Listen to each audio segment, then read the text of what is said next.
makapag-produce ng magandang pelikula, he wouldn't do this film. Yeah, but because he wants a good film, that's why he got us.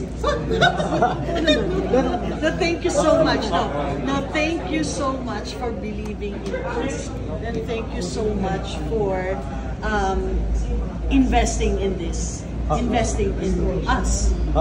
Sagot ko lang ako kay Direk Gina. Sinabi ni Direk Gina. Kasi si Direk Gina, siya yung pinaka nag-workshop sa akin, acting workshop. Para I consider her my mentor.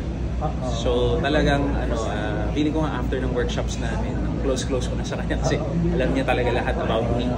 So parang siya yung naglabas talaga sa akin nung ng craft. How to take the craft seriously and how to be sincere in all your scenes, how to be professional. Ang dami ko natutunan yan. To Direk Gina, thank you. I'm looking forward talaga dito na magkasama tayo. And I'm just